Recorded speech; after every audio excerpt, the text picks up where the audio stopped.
আজকের এই 2026 বিশ্বকাপ উপলক্ষে সারা বিশ্বের মতোই বাংলাদেশেও ব্যাপক আলোড়ন। বিশেষ করে বাংলাদেশে বলবো যে বিগত দিনে পরিসংখ্যান যা বলে যে বাংলাদেশে আর্জেন্টিনার সমর্থক বেশি।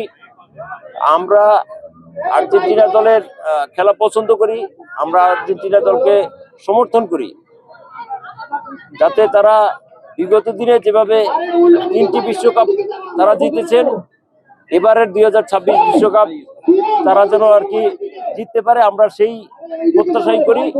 পাশাপাশি একটি কথাই বলবো, আমরা খেলাধুলা পছন্দ করি, কিন্তু এই খেলাধুলা নিয়ে আমাদের মত পার্থক্য থাকতে পারে, আমাদের পছন্দের পার্থক্য থাকতে পারে, কিন্তু কোনো ধরনের অনাকাঙ্ক্ষিত কোনো ঘটনা না হোক, আমরা সেই প্রত্যাশাই করি। আজকে এত সুন্দর একটা প্রোগ্রামের আয়োজন করা হয়েছে। আজকে আমাদের আনন্দ র্যালি রয়েছে। আমরা এখান থেকে মোটরসাইকেলের আমরা আনন্দ র্যালি করব। আনন্দ র্যালি শেষে আমরা যার যার বাড়ি ফিরে যাব এবং আমরা দেখতে পাচ্ছেন আমার ছেলে সে কিন্তু আর্জেন্টিনা, আমি কিন্তু ব্রাজিল। যার যার মত পার্থক্য থাকবে, যার যেটা ভালো লাগবে করবে দল যেটা যেই করুক না কেন, আমরা সংঘাতে জড়াবো না। আমরা দল করব, যার যার মনের ইচ্ছা মতো দল করবে, কোনো সমস্যা নাই, কিন্তু আমরা কোনো সংঘর্ষ বা কোনো কিছুতে আমরা জড়াবো না। দেখতে পাচ্ছেন আমাদের পাশেই রয়েছে আমাদের আর্জেন্টিনার সমর্থক এবং এই পাশে রয়েছে আমাদের ব্রাজিল সমর্থকরা। আমাদের সুন্দর দুটো দলেরই সুন্দর আয়োজন রয়েছে, তারা আনন্দ র্যালি করবে।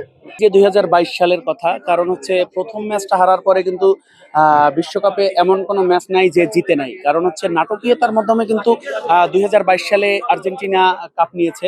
এবং বাংলাদেশের যারা ভক্ত রয়েছে, যদি আর্জেন্টিনা কাপ পেয়ে থাকে তাহলে বোঝায় যে বাংলাদেশ কাপটা অর্জন করেছে। সেইভাবে কিন্তু উচ্ছ্বাস এবং উদযাপনার মাধ্যমে এই যে বিশ্বকাপ মঞ্চটা মাতিয়ে রাখে কিন্তু আর্জেন্টিনার ভক্তরা।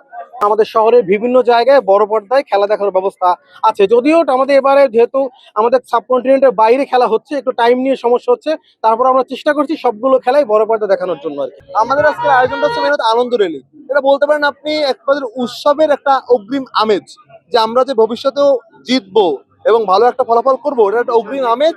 আমরা আগে থাকতেই আর কি প্রিপারেশন নিচ্ছি এবং যারা শো করতেছে। আজকে আমাদের অনুষ্ঠানের কর্মসূচির মধ্যে আছে র্যালি আছে, তারপর হচ্ছে বাইক শোডাউন আছে এবং এই আমরা একটা ট্রাক নিছি, ওখানে আমরা সবাই মিলে একসাথে জয় উদযাপন করব।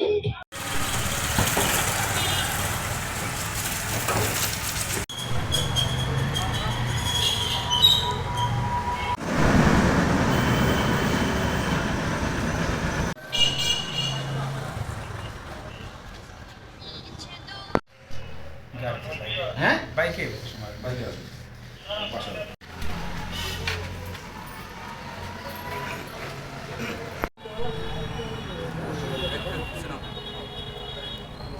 জেলার সুযোগ্য পুলিশ সুপার জনাব মোহাম্মদ মঞ্জুর আহমেদ সিদ্দিকী স্যারের নির্দেশনায় আমি সঙ্গীয় অফিসার ও ফোর্স গোপন সংবাদের ভিত্তিতে ঢাকা পাথরঘাটা মহাসড়কের মঠবাড়ি থানাস্থ বায়কতলা নামক স্থানে পরিবহন তল্লাশিকালে মঞ্জুর আহমেদ নামক ব্যক্তিকে তল্লাশি করে তার সাথে থাকা 2005 পিস ইয়াবা আমরা রাত 3:15 সময় পাইয়া জব্দ তালিকা মূল্যে জব্দ করি এবং তার দেওয়া তথ্য মতে তার সহযোগীকেও আমরা গ্রেফতার করতে সক্ষম হই।